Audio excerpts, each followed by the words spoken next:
A ver, una pregunta que parece sacada de una película de ciencia ficción. ¿Cómo puede una criatura que no tiene ojos, ni oídos, ni lo que llamaríamos un cerebro, ser un cazador de humanos tan eficaz? Es que suena a eso, ¿verdad? Pero es la pregunta central de un montón de investigaciones muy serias Y hablamos de un cazador muy real. y muy exitoso.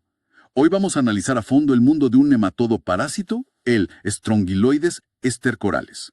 Un organismo microscópico que, bueno, ha logrado infectar a cientos de millones de personas. Cientos de millones. La cifra es difícil de procesar. Es una de las historias de sigilo y supervivencia más increíbles del planeta.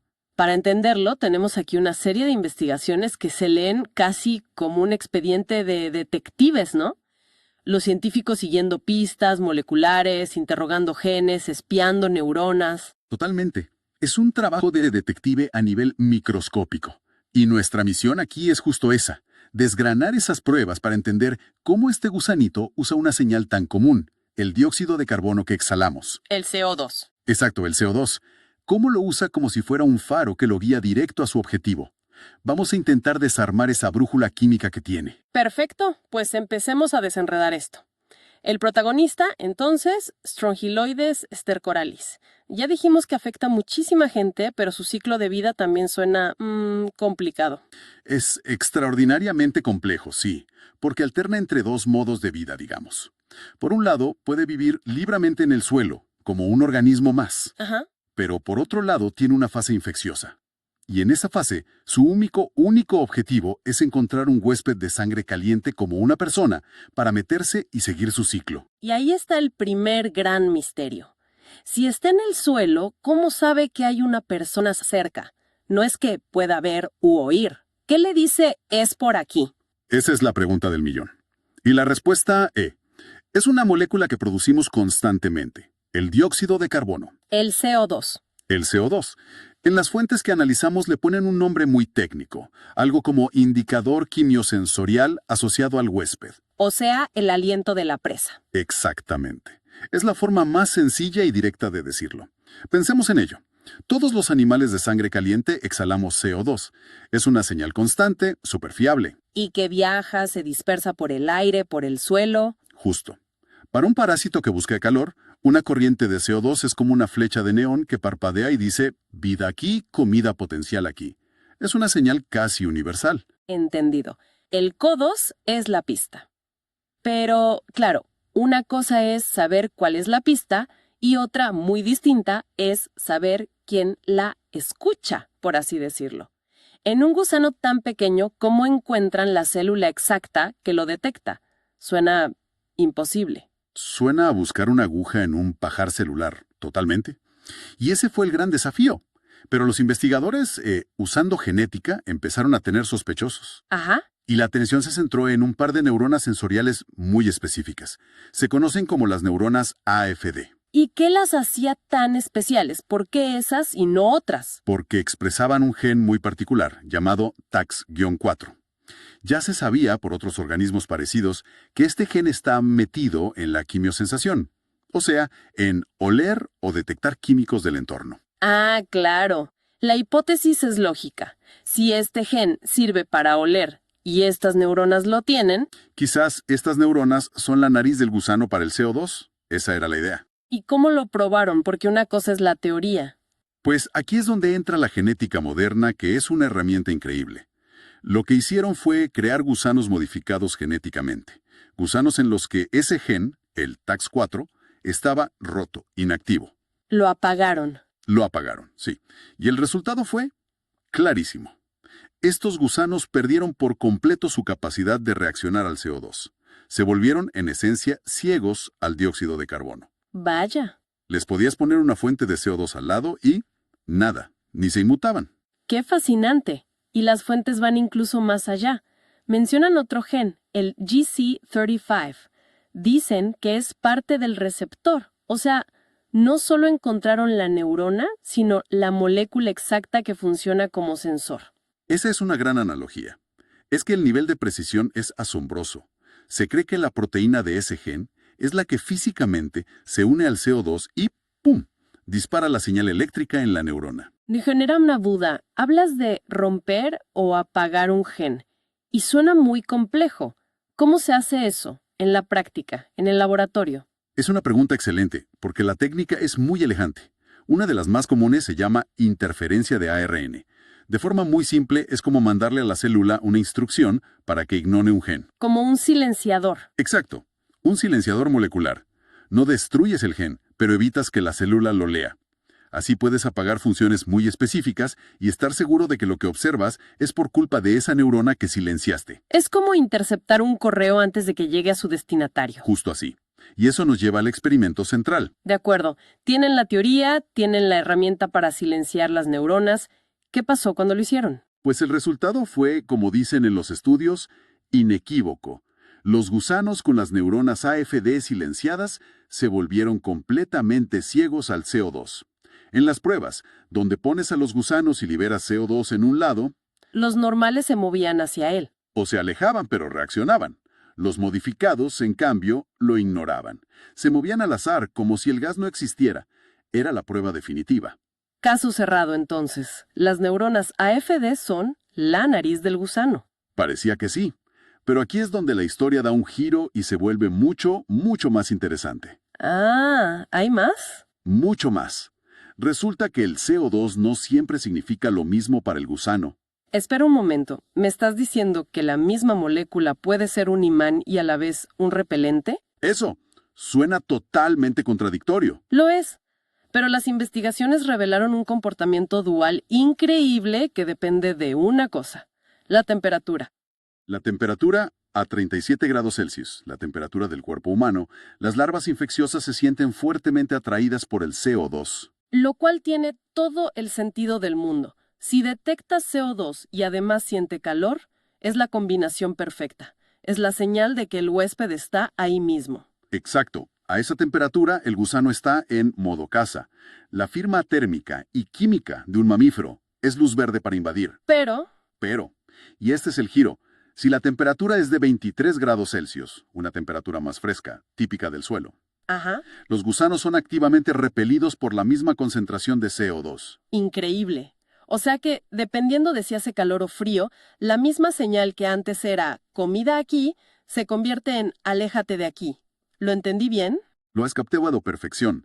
La interpretación es que es un comportamiento para sobrevivir. En el suelo, una alta concentración de CO2 no significa un huésped. Claro. Significa que hay muchos otros bichos ahí. Demasiada gente en la fiesta. Exactamente.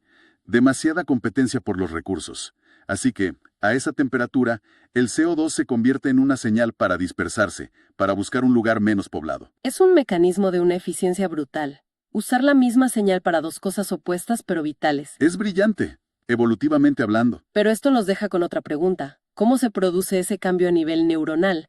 ¿Es la misma neurona AFD la que de repente dice ahora huye en vez de ataca? Esa es la siguiente capa del misterio.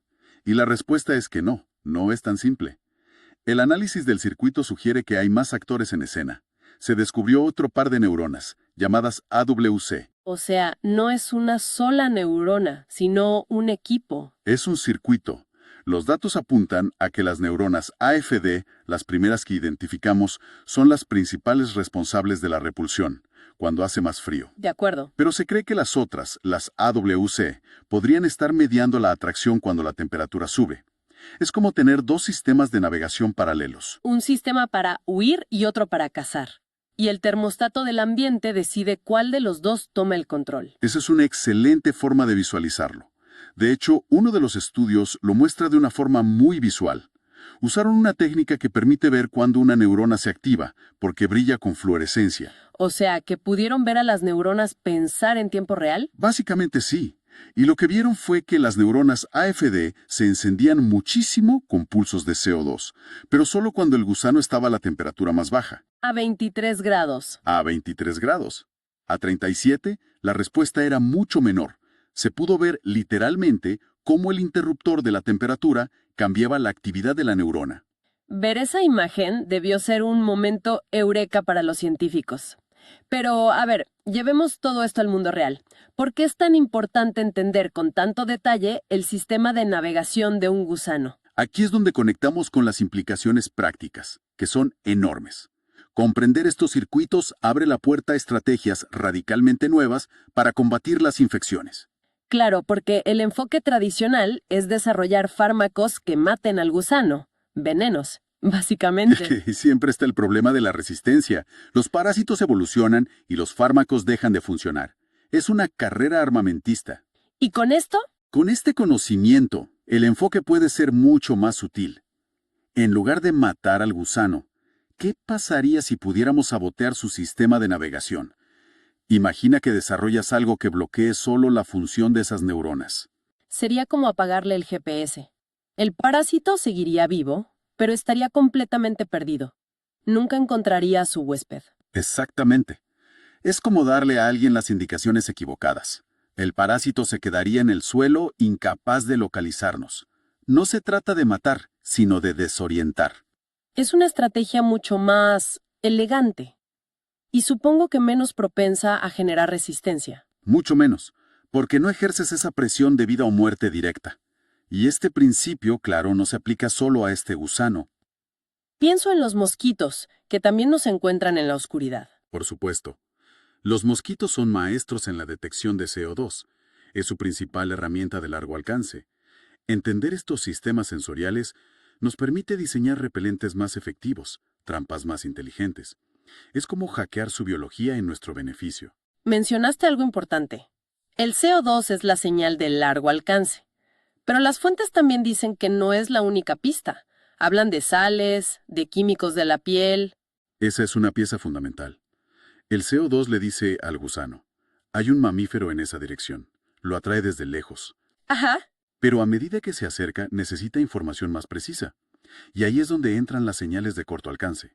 Se cree que ciertos químicos de la piel o el gradiente de temperatura exacto en la superficie actúan como las señales de aterrizaje. O sea, el CO2 es la torre de control que te guía hacia la ciudad, pero estas otras señales son las luces de la pista que te dicen dónde tocar tierra. Es una analogía perfecta. El parásito integra múltiples fuentes de información. Primero el CO2, luego el calor y al final un cóctel químico para saber que ha llegado al lugar correcto. Es un proceso de navegación multisensorial increíblemente sofisticado. ¿En un organismo diminuto? Entonces, para resumir, lo que hemos desglosado es asombroso. Tenemos un organismo simple que usa una sola molécula, el CO2, para tomar decisiones de vida o muerte.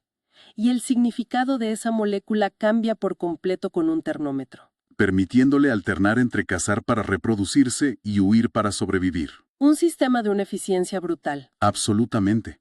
Nos muestra cómo la evolución puede crear circuitos neuronales muy económicos pero increíblemente potentes para resolver los problemas más básicos, encontrar comida y evitar el peligro. Y sin embargo, nos deja una última pregunta en el aire, una que me parece aún más profunda. ¿Cuál sería? Acabamos de hablar de esta sinfonía de señales, CO2, calor, sales, químicos.